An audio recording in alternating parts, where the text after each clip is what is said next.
Good morning friends. अपने पिछले lectures में हम वेपर कंप्रेशन रेफ्रिजरेशन सिस्टम के बारे में कंप्लीट चुके हैं। अब अगला लेक्चर में हम ये देख रहे हैं वेपर एब्जॉर्प्शन रेफ्रिजरेशन सिस्टम। जो रेफ्रिजरेशन सिस्टम का अगला प्रकार है वेपर एब्जॉर्प्शन रेफ्रिजरेशन सिस्टम, जिसको शॉर्टकट में बोलते हैं VARA सिस्टम। तो इसके बारे में भी पढ़ लेते हैं क्या होता है। तो इन this system compression process of vapour compression cycle is eliminated. इसमें क्या होता है, कंप्रेशन प्रोसेस जो होता है उसको एलिमिनेट करके क्या किया जाता है, instead of that the following 3 process आज कैरीड आउट। कंप्रेशन प्रोसेस को जो हम कंप्रेसर लगाते थे उसको एलिमिनेट करके हम इन 3 प्रोसेस को उसकी जगह में यूज करते हैं। क्या है, absorbing ammonia vapour into water. Ammonia, इसमें क्या हम अमोनिया जो वेपर है उसको जो है वाटर के अंदर क्या करते हैं, एब्जॉर्ब कर लेते हैं। पंपिंग दिस सोल्यूशन, जब ये लिक्विड फॉर्म में हो जाएगा वाटर में, जब अमोनिया को एब्जॉर्ब कर लेंगे तो लिक्विड फॉर्म में कन्वर्ट हो जाएगा। अब इस लिक्विड फॉर्म को क्या करेंगे, हम पंप की ज़रूरत होगी तो पंप करेंगे हाई प्रेशर में। और इसके बाद क्या करेंगे, producing ammonia vapours from ammonia solution by heating. अब इसे ले जाएंगे हम इसमें जनरेटर में, तो वहाँ क्या करेंगे, हम फिर से इस अमोनिया जो वाटर में मिक्स है तो उसे क्या करेंगे, हीट करके अमोनिया और वाटर को फिर से अलग कर लेंगे और इसे सर्किट में रन करवाएंगे। इससे एक चीज़ का फ़ायदा होता है कि जो हमारा कंप्रेसर वर्क होता है, कंप्रेसर वर्क जो हमको देना पड़ता था वो कम हो गया। और इसमें जो हम पंप घुमाते हैं वो जो हमारा वेस्ट हीट होती है, वेस्ट हीट जो निकलती है पूरी साइकिल के द्वारा, उसका यूज करके हम गैस टरबाइन घुमाते हैं और इसके गैस टरबाइन के थ्रू हम क्या करते हैं, पंप को चलाते हैं। अब इसका साइकिल देख लीजिए, साइकिल में क्या क्या चीज़ें हैं। तो पहले एक एक चीज़ देख लेते हैं, फिर इसके बाद हम समझेंगे क्या होता है। तो सबसे पहले इवापोरेटर देख लीजिए, यहाँ से चालू करते हैं हम।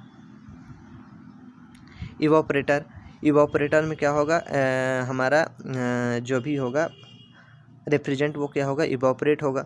इवापोरेट होने के बाद थ्रोटल वाल्व के थ्रू किस में जाएगा, कंडेंसर में जाएगा। इवापोरेटर में जो हमारा हार्ट रेफ्रिजरेंट होगा वो कंडेंसर में जाएगा। अब कंडेंसर में क्या होगा, कंडेंसर में क्या होगा, कूलिंग जो हमारा वाटर जो होता है सर्कुलेट करता है, तो इसके कारण क्या होगा, ये अपना हीट रिलीज करेगा और हीट रिलीज करने के बाद फिर ये लिक्विड फॉर्म में कन्वर्ट हो जाएगा। अब जो भी इसमें लिक्विड फॉर्म होंगे कुछ तो रेक्टिफायर से गुजारते हैं। रेक्टिफायर से जब गुजारेंगे, उल्टा है इसमें, सॉरी सर्किट हम उल्टा बता रहे हैं, तो हमको इधर चलना होगा। इवापोरेटर होता है, इवापोरेटर से क्या करेंगे हम, इवापोरेटर से हमारा जो रेफ्रिजरेंट था वो क्या हो जाएगा, इवापोरेट हो जाएगा और वेपर फॉर्म में कन्वर्ट हो जाएगा। वेपर फॉर्म में कन्वर्ट होने के बाद ये किस में जाएगा, अब अपना एब्जॉर्बर में। अब एब्जॉर्बर में क्या होता है, एब्जॉर्बर में हमारा ऊपर से क्या आता है, अपना ऊपर से आता है जो हमारा रेफ्रिजरेंट होता है। रेफ्रिजरेंट का कुछ पार्शियल पार्ट होता है जो एब्जॉर्बर में आता है। एब्जॉर्बर में आने के बाद क्या करता है, ये एब्जॉर्बर में हम वाटर सर्कुलेट करते हैं। वाटर यहाँ वेपर आया और यहाँ एब्जॉर्बर में अपना है रेफ्रिजरेंट। अब इन दोनों को मिक्स किया जाता है। जब मिक्स करेंगे तो किस फॉर्म में हो जाएगा, लिक्विड फॉर्म में कन्वर्ट होगा। वाटर मिक्स करेंगे अमोनिया को, मान लीजिए रेफ्रिजरेंट को, तो वाटर फॉर्म में जब लिक्विड फॉर्म में कन्वर्ट होगा तो इसे फिर पंप करने की ज़रूरत होगी, तो फिर लिक्विड फॉर्म में भेजेंगे और पंप करने के बाद इसको फिर से किस में भेजते हैं हम, हीट एक्सचेंजर में। हीट एक्सचेंजर में क्या करेगा, जो अपना हीट होगा ये क्या लेगा, जो बगल वाली सर्किट होगी जो जनरेटर से आती है, इसको आगे बताएंगे, तो इससे हीट को ले लेगा। हीट लेने के बाद अगर हीट ले लेगा तो इसको कम हीट की ज़रूरत पड़ेगी, हीट एक्सचेंजर अगर हीट ले लेगा तो। अब यहाँ से फिर क्या करेंगे, हम इसे जनरेटर में भेजेंगे। तो जनरेटर में क्या करेगा, इसे और हीट किया जाएगा, जो वाटर और अमोनिया का जो सॉल्यूशन है उसे और हीट किया जाएगा। और जब इसे हीट करेंगे, हीटिंग कॉइल लगी है आप देख सकते हैं, और हीट करेंगे तो क्या हो जाएगा, हमारा जो वाटर और अमोनिया का मिक्सचर था वो अलग हो जाएगा। वाटर जो है उसका जो बॉइलिंग पॉइंट होती है वो ज़्यादा होता है, और अमोनिया, मान लीजिए अमोनिया सर्कुलेट करे तो उसका बॉइलिंग पॉइंट कम होता है, तो वो क्या करेगा, वो इवापोरेट कर जाएगा। अमोनिया इवापोरेट करने के बाद ऊपर यहाँ जमा हो जाएगा और वाटर नीचे। तो इस वाटर को फिर से, जो हॉट वाटर है, इस हॉट वाटर को यहाँ फिर से हीट एक्सचेंजर के थ्रू ले जाया जाएगा। जब हीट एक्सचेंजर के थ्रू ले जाएंगे तो क्या होगा, जो हमारा वाटर का जो टेम्परेचर ज़्यादा था, वाटर के पास ज़्यादा हीट थी, तो इसे क्या बताते इसमें दे देगा, जो यहाँ से अपना इसका सोल्यूशन जा रहा है वाटर, और रेफ्रिजरेंट का जो सोल्यूशन जा रहा है वहाँ इसको हीट दे देगा, तो ये गर्म हो जाएगा। और जो वीक सोल्यूशन ऑफ अमोनिया आ रहा है जिसमें कुछ मात्रा अमोनिया की मिली हुई है और कुछ वाटर वेपर की, तो ये क्या हो जाएगा, ठंडा हो जाएगा। ठंडा होने के बाद फिर से ये इसमें भेज दिया जाएगा एब्जॉर्बर, हीट एक्सचेंजर के थ्रू एब्जॉर्बर में। और जो अपना वो बनेगा, वेपर बनेगा, यहाँ से जो अमोनिया का जो वेपर बनेगा उसे किसे अमोनिया का जो वेपर बनेगा उसमें कुछ ना कुछ मात्रा जो होगी तो वाटर वेपर की भी होगी, तो उसको कैसे अलग किया जाए। तो इसको अलग करने के लिए फिर हम रेक्टिफायर से गुजारते हैं। तो रेक्टिफायर क्या करता है, ये वाटर को जो है, जो वाटर वेपर है उनको अलग कर देता है। कूलिंग वाटर होता है, कूलिंग वाटर सर्कुलेट होता है, वाटर वेपर को क्या होता है, अलग कर देता है कुछ हद तक। और जो कुछ भी अगर बचता है तो उसे फिर अमोनिया जो वेपर बचता है उसे हम किस में भेजते हैं, फिर कंडेंसर में भेजते हैं। अमोनिया प्योर जो अमोनिया वेपर होता है हॉट, उसे भेजते हैं हम कंडेंसर में। कंडेंसर में भी कूलिंग वाटर सर्कुलेट होता है, तो ये क्या करता है, जो वेपर रेफ्रिजरेंट होता है उसे क्या करता है, हीट को एक्सट्रैक्ट कर लेता है। अब लिक्विड रिजर्वायर नीचे है, लिक्विड रिजर्वायर में अब कंडेंसर के बाद सभी पूरा का पूरा जो रेफ्रिजरेंट लिक्विड होता है वो यहाँ स्टोर होगा। यहाँ के बाद फिर से थ्रोटल के थ्रू इवापोरेटर में चला जाएगा। जो थ्रोटल वाल्व जो हमारा वो होता है, रोटेट होता है, जो काम करता है, वो एक ही साइड से क्या होता है, अटैच होता है पंप और एक्सपेंशन वाल्व जो अलग होता है, प्रेशर रिड्यूसिंग वाल्व होता है, ये तीनों जो है एक ही साइड से जनरली माउंट होते हैं। तो इसको डिटेल में समझते हैं। यह सर्किट आप अगर नहीं समझ में आता, सर्किट आप पीछे करके देख सकते हैं बार बार। तो सबसे पहले कंस्ट्रक्शन देख लेते हैं। कंस्ट्रक्शन क्या होता है, the vapour absorption system consist of A condenser, expansion valve and evaporator. ये क्या है, कंडेंसर, एक्सपेंशन वाल्व और इवापोरेटर, इन तीन चीज़ों से मिलकर बना है, मेन इसका कंस्ट्रक्शन हुआ है। They perform the same as they do in vapour compression method. ये जो है सेम कैसे काम करता है, इसका परफॉर्मेंस जैसे वेपर कंप्रेशन साइकिल अपनी काम करती है उसके जैसे। और in addition to this system has an absorber, a heat exchanger and analyser and rectifier. Analyser और रेक्टिफायर का इसके बारे में समझेंगे। हीट एक्सचेंजर आप समझ चुके हैं, जो हीट को एक्सचेंज करता है, और एब्जॉर्बर भी आप समझ चुके हैं, जहाँ क्या होता है, वाटर में जो है एक रेफ्रिजरेंट को मिलाया जाता है। आगे देखते हैं। अब इसका वर्किंग जो सबसे ज़्यादा ज़रूरी है, वर्किंग जो समझना ज़रूरी है, तो ये क्या होता है, dry ammonia vapour at low pressure passes into the absorber from the evaporator.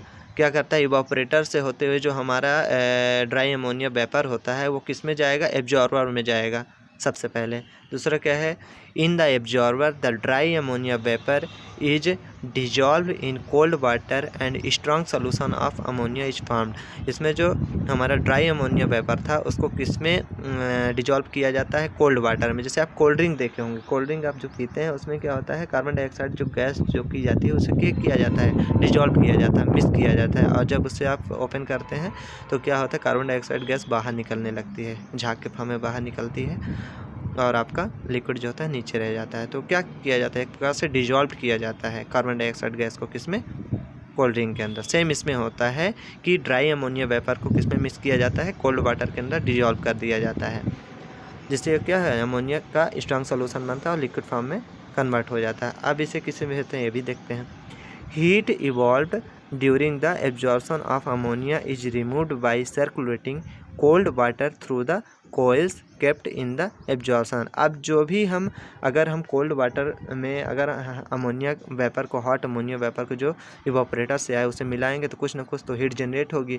अब इस हीट को कैसे रिमूव किया जाए, तो उसके लिए हम क्या करते हैं, कोयल, वाटर कोयल हम उससे इसे एब्जॉर्बर से गुजारते हैं, जिससे ये ठंडा हो जाता है। अब जो ठंडा हमारा सोल्यूशन, कोल्ड सोल्यूशन बना अमोनिया और वाटर का मिक्सचर, तो इसे कहाँ भेजेंगे ये देखते हैं। The highly concentrated ammonia known as aqua ammonia is then pumped by a pump. अब इसको जो है पंप के द्वारा क्या किया जाता है, पम्प किया जाता है to generator through a heat exchanger. Generator के थ्रू क्या किया जाता है, हीट एक्सचेंजर के थ्रू किस में भेजा जाता है, जनरेटर में, जिससे ये अपना हीट लॉस करेगा।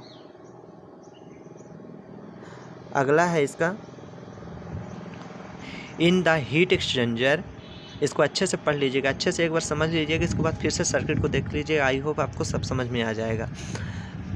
इन the heat exchanger the strong ammonia solution is heated by the hot weak solution returning from the generator to the absorber. क्या बोलना चाहता है कि जो हमारा जनरेटर से जो हमारा हॉट वीक सॉल्यूशन आता है, वाटर और अमोनिया का जो वीक सॉल्यूशन जो हम एब्जॉर्बर में बेचते हैं, तो वो क्या होता है, हॉट होता है जनरेटर के थ्रू। तो हॉट होता है तो वो अपना हीट किसे दे देता है, जो दूसरे सर्किट पे चल रहा है, क्या पैरेलल में जो सर्किट चल रही है, क्या अमोनिया का स्ट्रॉन्ग सोल्यूशन ऑफ अमोनिया का जो सर्किट चल रही जो लाइन चल रही है, उसको अपना हीट क्या दे देता है, वीक सोल्यूशन ऑफ जो अमोनिया का दूसरा सर्किट चल रहा है वो हीट एक्सचेंजर के थ्रू हीट एक्सचेंज कर देता है। इसे सर्किट में समझा देंगे एक बार फिर से। In the generator the warm solution is further heated by steam coils gas और electricity and the ammonia vapour is driven out of the solution. क्या होता है कि जो हमारा जो स्ट्रॉन्ग सोल्यूशन ऑफ अमोनिया जो वेपर और वाटर वेपर का जो स्ट्रॉन्ग सोल्यूशन हमारा था लिक्विड फॉर्म में, उसे क्या करते हैं हम जनरेटर में क्या करते हैं, इवोपरेट करते हैं। किसके द्वारा करते हैं, स्टीम कॉइल्स या कि गैस या इलेक्ट्रिसिटी के द्वारा हम इसे क्या करते हैं, इवोपरेट करते हैं। तो क्या होगा, अमोनिया जो वेपर होगा वो अलग हो जाएगा और वाटर वेपर कुछ अलग हो जाएंगे, क्योंकि इन दोनों की जो बॉइलिंग पॉइंट होती है वो अलग होती है। अगला है the boiling point of ammonia is less than that of water. क्या होता है, अमोनिया की जो बॉइलिंग पॉइंट होती है वाटर से कम होता है, तो अमोनिया पहले इवोपरेट हो जाएगा, ऊपर चला जाएगा, और वाटर जो होगा वो नीचे बैठ जाएगा। लेकिन कुछ ना कुछ पार्ट ऑफ वाटर ऊपर भी जाता है और अमोनिया का कुछ नीचे भी जम जाता है। ऐसा पूरा का पूरा ऐसा नहीं होता कि अमोनिया इवोपरेट होकर ऊपर चली गई सर्किट में और वाटर पूरा का पूरा नीचे नहीं, कुछ में दोनों में कुछ ना कुछ मात्रा इन्वॉल्व होती है दोनों की। अगला है hence the vapours leaving the generator are mainly of ammonia. जो वेपर जो जनरेटर से जो हमारा पास होना चाहिए वो अमोनिया का पास होना चाहिए, लेकिन एक्चुअल में ऐसा नहीं होता है। आगे देखते हैं। The weak ammonia solution is left in the generator is called weak aqua. जो वीक अमोनिया का जो सोल्यूशन है जो बॉटम साइड से जो निकाला जाता है एब्जॉर्बर में भेजने के लिए, वो क्या कहलाता है, weak solution of ammonia, weak aqua कहलाता है। और this weak solution is return to the absorber. क्या बोले, इस वीक सोल्यूशन के किसमें, एब्जॉर्बर में क्या कर दिया जाता है, हीट एक्सचेंजर के थ्रू रिटर्न कर दिया जाता है। Ammonia vapours leaving the generator में कंटेन सम वाटर वेपर। क्या बताया कि जो अमोनिया जो हमारा इवोपरेट होगी उसमें कुछ ना कुछ अमाउंट ऑफ वाटर वेपर भी मिक्स होगा, प्योर का प्योर अमोनिया वेपर नहीं जाता है। तो इसको कैसे, जो वाटर वेपर को कैसे दूर किया जाता है इसके बारे में देखें। If this water vapour is allowed to the condenser, अगर इस वाटर वेपर को हम कंडेंसर में अलाउ कर देंगे तो ये क्या करेगा, कंडेंसर में जम जाएगा और उसे क्या कर देगा, इरोजन हो जाएगा। एंड एक्सपेंशन वाल्व इट में freeze resulting in choked flow. अगर हम वाटर को जो है कंडेंसर के थ्रू, कंडेंसर पाइप्स के थ्रू अगर हम सर्कुलेट कराएंगे तो क्या होगा, ये क्या हो जाएगा, उसमें फ्रीज हो जाएगा, जिससे कंडेंसर पाइप क्या होती है, चोक हो सकती है। तो इसके लिए हमको वाटर को एक्सट्रैक्ट करना ज़रूरी होता है। तो कैसे एक्सट्रैक्ट करेंगे ये देखते हैं। Analyser and rectifier are incorporated in this system before condenser. Condenser में भेजने के लिए भेजने से पहले हम किससे गुजारते हैं, एनालाइजर और रेक्टिफायर से गुजारते हैं। क्यों गुजारते हैं, ताकि हम इस वाटर वेपर को अलग कर सकें। अगला है अपना the ammonia vapour from the generator passes through a series of trays in the analyzer and ammonia is separated from the water। अब क्या करते हैं, जो अमोनिया वेपर है जिसमें कुछ ना कुछ form of water vapour mix होता है, उसे हम किससे गुजारते हैं, इसे हम एनालाइजर से गुजारते हैं। एनालाइजर से गुजारते हैं तो इसमें क्या होता है, एनालाइजर मुख्य रूप से ये वाटर वेपर को क्या कर लेता है, अलग कर देता है, और अलग करने के बाद कहाँ भेज देता है, फिर से उसे जनरेटर में भेज देता है। तो आगे देखते हैं इस बारे में। The separated water vapour returning to generator. क्या बोला, रेक्टिफायर से जो हमारा वाटर वेपर अलग हुआ उसे किस में फिर से भेज देते हैं हम, जनरेटर में। Then the ammonia vapour passes through a rectifier. इसके बाद क्या है, अमोनिया वेपर को हम रेक्टिफायर से गुजारते हैं। क्यों? क्योंकि पूरा का पूरा जो वाटर वेपर है वो एनालाइजर से अगर बाहर नहीं जाता तो कुछ अगर बचा भी है तो उसे हम किससे, रेक्टिफायर से गुजार देते हैं। जब रेक्टिफायर से गुजरेगा तो क्या हो जाएगा, the rectifier resembles A condenser and water vapour still present in ammonia vapor condenses and the condensate is returned to analyser. क्या होता है, रेक्टिफायर में भी वाटर जो है, कोल्ड वाटर जो है सर्कुलेट किया जाता है जैसे कि कंडेंसर में किया जाता है। तो ये क्या करेगा, ये जो वाटर वेपर है उसको क्या करेगा, कंडेंस कर देगा, और कंडेंस करने के बाद फिर से ये एनालाइजर में भेज देगा। एनालाइजर के थ्रू फिर से जनरेटर में चला जाएगा। The virtually pure ammonia vapour then passes through the condenser. अब क्या हुआ, हम रेक्टिफायर और एनालाइजर से गुजार दिए अपने अमोनिया और वाटर वेपर जो था, तो हम इन दोनों से क्या कर लिए, अलग कर लिए। अब अलग करने के बाद हमारा प्योर अमोनिया वेपर बचा। अब इस प्योर अमोनिया वेपर को हम किस में भेजेंगे, कंडेंसर में भेजेंगे। अब अगला देखते हैं, the latent heat of ammonia vapor is rejected to the cooling water circulated through the condenser and the ammonia vapor is condensed to a liquid। अब क्या होता है, जब अमोनिया वेपर को, प्योर अमोनिया वेपर को कंडेंसर के through जब गुजारेंगे तो कंडेंसर में क्या होता है, कोल्ड वाटर जो हमारा सर्कुलेट होता है कोयल के थ्रू, तो ये क्या करेगा, अपना लेटेंट हीट को क्या करेगा, लेटेंट हीट को वाटर को दे देगा और कूल होकर क्या हो जाएगा, लिक्विड फॉर्म में, लिक्विड अमोनिया में कन्वर्ट हो जाएगा। अब इस लिक्विड अमोनिया कहाँ भेजते हैं, देखते हैं। The high pressure liquid ammonia is throttled by expansion valve और थ्रोटल वाल्व। अब क्या करते हैं, इस हाई प्रेशर लिक्विड अमोनिया को हम थ्रोटल वाल्व के थ्रू गुजारते हैं। ये थ्रोटल वाल्व क्या करता है, this reduces the high temperature of the liquid. और इसके कारण जो भी लिक्विड में अब टेम्परेचर रह जाता है, प्रेशर, उसको क्या करता है, रिड्यूस करता है। This reduces the high temperature of the liquid ammonia to a low value and liquid ammonia partially evaporates। अब इसे क्या करता है, ये टेम्परेचर इसका डिक्रीज करता है और इस जो स्मॉल पैसेज से गुजारने के कारण क्या करता है, पार्शियली इवापोरेट भी हो जाता है। अगला है, then this is led to the evaporator. अब इसको कहाँ ले जाया जाता है, इवापोरेटर में ले जाया जाता है।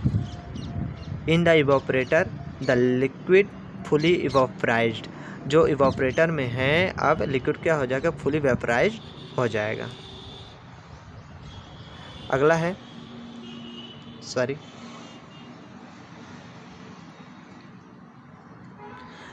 The latent heat of vaporisation is obtained from the brine और other body which is being cold. अब क्या होगा, जब इवापोरेटर से ये लेटेंट हीट ले लेगा किसी भी बॉडी से, मान लीजिए आपकी ब्राइन रखी है कि ठंडा कोई रखा है, उससे अगर हमारा हीट ले लिया तो क्या हो जाएगा, वो पार्टिकुलर जो ब्राइन या बॉडी है वो क्या हो जाएगी, ठंडी हो जाएगी।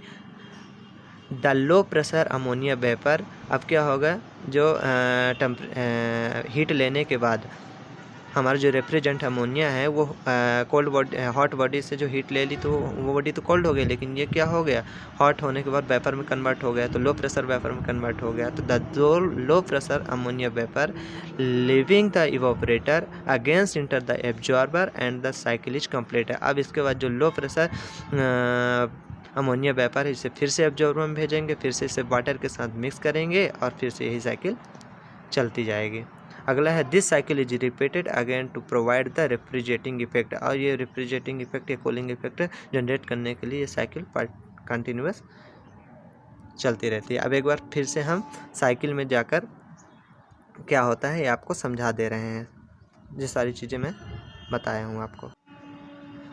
तो क्या देखा, हमने सबसे पहला देखा था कि जो हमारा इवापोरेटर से हमारा जो वेपर आ रहा है, इवापोरेटर से हमारा जो लिक्विड अमोनिया आ रहा है वेपर फॉर्म में लो प्रेशर, तो उसे हम किस में भेजते हैं, एब्जॉर्बर में भेजते हैं। एब्जॉर्बर में मैंने बोला था कोयल, जो कूलिंग जो वाटर सर्कुलेट करते हैं कोयल के थ्रू, इसमें क्या है, एब्जॉर्बर में हम कूलिंग वाटर पहले से अलग से कूलिंग वाटर डालते हैं और इस कूलिंग वाटर में क्या करते हैं हम, जो ऊपर से हमारा weak solution of ammonia vapour आता है और वाटर वेपर का वीक सोल्यूशन जो आता है उसे हम एब्जॉर्बर में वाटर के साथ मिक्स करते हैं। और जब वाटर के साथ इसमें मिक्स करें तो कुछ ना कुछ हीट जनरेट होगी। इस हीट को रिमूव करने के लिए हम किसका इस कूलिंग कोयल का यूज करते हैं। अब यहाँ से हमारा क्या है, अमोनिया जो है लिक्विड में मिक्स हो गया वाटर में। अब इसे लिक्विड पंप के थ्रू गुजारेंगे। लिक्विड पंप से जब इसे पास किया जाएगा तो इसका प्रेशर बढ़ेगा। प्रेशर बढ़ने के कारण क्या है, ये आगे सर्कुलेट होगा और इसे हीट एक्सचेंजर से गुजारा जाएगा। हीट एक्सचेंजर से क्या करेगा, हीट को एब्जॉर्ब करेगा। हीट कहाँ से आती है ये भी बताएंगे। हीट को एब्जॉर्ब करने के बाद ये क्या होगा, वार्म सोल्यूशन बन गया, वार्म अमोनिया का सोल्यूशन बन गया। अब इसको फिर कहाँ भेजते हैं हम, जनरेटर में। अब जनरेटर में एक्चुअल में क्या होता है, जनरेटर में एक्चुअल में क्या होता है, हीटिंग कॉइल लगी होती है। हीटिंग कॉइल के थ्रू क्या होता है, जो लिक्विड अमोनिया का जो स्ट्रॉन्ग सोल्यूशन होता है वो क्या होता है, बॉयल होने के कारण ये वेपर फॉर्म में लिक्विड अमोनिया यहाँ आ जाएगा ऊपर, और जो हमारा वीक सोल्यूशन ऑफ अमोनिया है वाटर के साथ वो यहाँ आ जाएगा। अब इस वीक सोल्यूशन ऑफ देख लेते हैं, जो वीक सोल्यूशन होता है अमोनिया का, उसे फिर से हम हीट एक्सचेंजर के थ्रू कहाँ भेज देते हैं, एब्जॉर्बर में भेज देते हैं। और जो हमारा स्ट्रॉन्ग सोल्यूशन ऑफ अमोनिया हुआ जिसमें कुछ ना कुछ पार्ट ऑफ वाटर मिक्स है, वहाँ एनालाइजर से गुजारते हैं। एनालाइजर क्या करता है, एनालाइजर जो वाटर वेपर को पकड़ लेता है और वाटर वेपर को अलग करने के बाद ये किसे भेज देता है, फिर से जनरेटर में फिर से इसे भेज देता है। अब एनालाइजर से जो हमारा वेपर निकलेगा उसमें कुछ ना कुछ फॉर्म ऑफ क्या होगा, अभी वाटर वेपर हो सकता है, तो इसे फिर से किसे गुजारा जाता है, रेक्टिफायर से। अब रेक्टिफायर को मैंने क्या बताया था कि ये भी एक कूलिंग वाटर इसमें भी सर्कुलेट होती है, जैसे कि हमारा कंडेंसर में होता है। तो ये भी क्या करता है, जो भी वाटर वेपर जो बचे होते हैं उनको क्या करता है, ये लिक्विफाई कर देता है। लिक्विफाई करने के बाद फिर से इसे किसके थ्रू, ये सर्किट के थ्रू देख सकते हैं, इसे रेक्टिफायर में भेज दिया जाता है। और रेक्टिफायर में भेजने के बाद इसे फिर से कहाँ भेज दिया जाता है, जनरेटर में। ये सर्किट इसकी चलती है। अब जो हमारा वाटर वेपर है, जो हमारा अमोनिया का जो वेपर है, प्योर वेपर हमारा यहाँ इस सर्किट में मिला। अब इस वेपर को हम किस में भेज देते हैं, कंडेंसर में। अब कंडेंसर में जाएगा तो ये कंडेंस हो जाएगा, अमोनिया का जो स्ट्रॉन्ग सोल्यूशन बना है वो कंडेंस होगा। कंडेंस होने के बाद ये किस में जाएगा, लिक्विड रिजर्वायर में। एक कंडेंस होने के बाद इस रिजर्वायर में इकट्ठा होगा। इकट्ठा होने के बाद इसे फिर थ्रोटल किया जाएगा। थ्रोटलिंग बाद से जो गुजारेंगे तो इसका क्या होगा, टेम्परेचर डिक्रीज हो जाएगा। अब इसको किस में भेजा जाता है, इवापोरेटर में। अब इवापोरेटर में भेजेंगे, फिर लिक्विड को भेजेंगे, लिक्विड अमोनिया को भेजेंगे तो क्या करेगा, ये फिर से हीट को एब्जॉर्ब करेगा। मान लीजिए यहाँ ब्राइन रखा जो आप देख रहे हैं कोई भी, तो यहाँ से हीट को एब्जॉर्ब करने के बाद फिर से ये वेपर में कन्वर्ट हो जाएगा, लिक्विड वेपर में। अब यहाँ से फिर से ये एब्जॉर्बर में जाएगा और फिर यही साइकिल पूरी की पूरी सर्कुलेट होती रहेगी और अपना रेफ्रिजरेशन इफेक्ट जनरेट करता रहेगा। आई होप आपको समझ में आ गया होगा। आगे बढ़ें। अगला है अपना application of refrigeration system. Refrigeration system का एप्लीकेशन क्या है, कहाँ कहाँ यूज होता है, ये भी देख लेते हैं इसका। तो preservation of food items like vegetables, milk, eggs, इन सारी चीज़ों को जो है प्रिजर्व करने के लिए, सेफ रखने के लिए, ख़राब ना हो, इसके लिए यूज किया जाता है। प्रिजर्वेशन ऑफ मेडिसिन्स, दवाइयों को प्रिजर्व करने के लिए। प्रिजर्वेशन ऑफ ब्लड टिश्यूज, इनको प्रिजर्व करने के लिए। Preservation and cooling of cold drinks, जो कोल्ड ड्रिंक्स होते हैं जैसे कि अपना स्प्राइट हो गया, कोका कोला हो गया, इनको ठंडा रखने के लिए किया जाता है। प्रिजर्वेशन ऑफ केमिकल्स को जो है सेफ रखने के लिए। कूलिंग ऑफ वाटर, पानी को ठंडा रखने के लिए। Industrial and comfort air conditioning, जो एयर कंडीशनिंग में एसी में यूज होता है, एसी होता है हमको कंफर्ट महसूस कराने के लिए, इसमें यूज होता है। प्रोसेसिंग ऑफ डेयरी प्रोडक्ट्स, और जो हमारा दूध के जो डेयरी प्रोडक्ट्स होते हैं उनको सेफ रखने के लिए होता है। और ये सबसे इम्पोर्टेंट अगला आता है अपना कि जो कंपैरिजन है, किनके बीच में, comparison between the vapour compression and vapour absorption refrigeration system के बीच में कैसे कंप्राइज कौन अलग है ये दोनों एक दूसरे से। तो कौन कौन से पॉइंट्स इनमें ये देख लेते हैं। वेपर कंप्रेशन सिस्टम और वेपर एब्जॉर्प्शन सिस्टम ये अलग अलग है। तो सबसे पहला देखते हैं अपना वेपर कंप्रेशन साइकिल क्या है। This system has more wear and tear and produces more noise due to the moving parts of the compressor. इसमें जो है वियर और टीयर और जो नॉइज होती है ज़्यादा होती है, क्योंकि इसमें मूविंग पार्ट क्या होता है, कंप्रेसर होता है, और उनमें रेसिप्रोकेटिंग कंप्रेसर होता है। जनरली। तो ये क्या होता है, ये आवाज़ करता है ज़्यादा। और इसमें क्या होता है, only moving parts in this system is aqua pump, hence the quieter in operation and less wear and tear. इसमें क्या होता है, वियर और टीयर कम होता है, शोर आवाज़ कम होती है, नॉइज। क्यों? क्योंकि इसमें एक्वा पंप का यूज किया जाता है। अगला है अपना electric power is needed to drive the system. इसमें क्या होता है, इलेक्ट्रिक पावर की ज़रूरत होती है क्या करने के लिए, सिस्टम को ड्राइव करने के लिए। और इसमें क्या होता है, इसमें कोई इलेक्ट्रिक पावर की ज़रूरत नहीं होती है। Waste of exhaust steam may be used, no need of electric power. इसमें जो बेस्ट एग्जॉस्ट स्टीम होती है उसका यूज किया जाता है, किसी प्रकार के इलेक्ट्रिक पावर का यूज नहीं किया जाता। ये इसका क्या है, एक फीडबैक। अगला देखते हैं, capacity of the system drops rapidly with lowering evaporator pressure. इसके जो है इवोपरेटर प्रेशर अगर हमारा कम करने से जो है इसकी कैपेसिटी कम हो जाती है। इसमें क्या होता है, capacity of the system decrease with the lowered evaporative pressure by increasing the steam pressure in generator. अगर हम स्टीम प्रेशर जनरेटर में हम इंक्रीज हो जाएगा या कि लोअर प्रेशर हो जाएगा किसमें, इवोपरेटर में, तो इसके कारण इसकी कैपेसिटी डिक्रीज होती है। इसमें क्या होता है, at partial loads performance is poor. इसमें अगर पार्शियल लोड का देखा तो इसका परफॉर्मेंस कम होता है, और at partial loads performance not affected. इसमें जो पार्शियल लोड होता है इधर उधर लगते हैं तो उसके कारण इसके परफॉर्मेंस पे किस प्रकार का प्रभाव नहीं पड़ता है, इसमें पड़ता है। Mechanical energy supplied through compressor. इसमें जो मैकेनिकल एनर्जी सप्लाई किया जाता है वो कंप्रेसर के थ्रू सप्लाई किया जाता है। इसमें हीट एनर्जी यूटिलाइज, इसमें जो हीट एनर्जी का यूटिलाइज करके पंप चलाया जाता है। इसमें क्या होता है, एनर्जी सप्लाइड इज 1/4 और half of the refrigerating effect. इसमें जो है इतना रेफ्रिजरेटिंग इफेक्ट हमारा जो पैदा होता है इसमें से जनरेट होता है, इसमें से इतना जो एनर्जी हमारा सप्लाई किया जाता है ऑफ द रेफ्रिजरेटिंग इफेक्ट के लिए, केवल इतना एनर्जी यूज होता है। और energy supplied is about 1.5 times the refrigerating effect. इसमें जो रेफ्रिजरेटिंग इफेक्ट का जो इफेक्ट के लिए हाफ एनर्जी हमको मिलती है। अगला है अपना charging of the refrigerating to the system easy. इसमें जो है रेफ्रिजरेटर के जो है चार्ज करना इजी होता है। इसमें चार्जिंग ऑफ रेफ्रिजरेंट इसमें जो है रेफ्रिजरेंट को चार्ज करना डिफ़िकल्ट होता है। अगला है preventive measure is needed since liquid refrigerant accumulate in the cylinder में डैमेज द सिलेंडर। इसमें जो है ध्यान देना पड़ता है कि कहीं लिक्विड जो है ना कंप्रेसर में चला जाए तो इसको ध्यान देना पड़ता है, लेकिन इसमें किसी प्रकार की कोई प्रॉब्लम नहीं होती। Liquid refrigerants has no bad effect on the system. इसमें क्योंकि पंप लगा होता है तो लिक्विड से कोई ज़्यादा फर्क नहीं पड़ता है। अगला हम ले आउट ऑफ डोमेस्टिक रेफ्रिजरेटर को देख लेते हैं। जो डोमेस्टिक रेफ्रिजरेटर में रियल में कैसे दिखता है, कौन कौन सी चीज़ें होते हैं, तो सबसे पहले नीचे देख लेते हैं जो इलेक्ट्रिक मोटर कंप्रेसर होता है।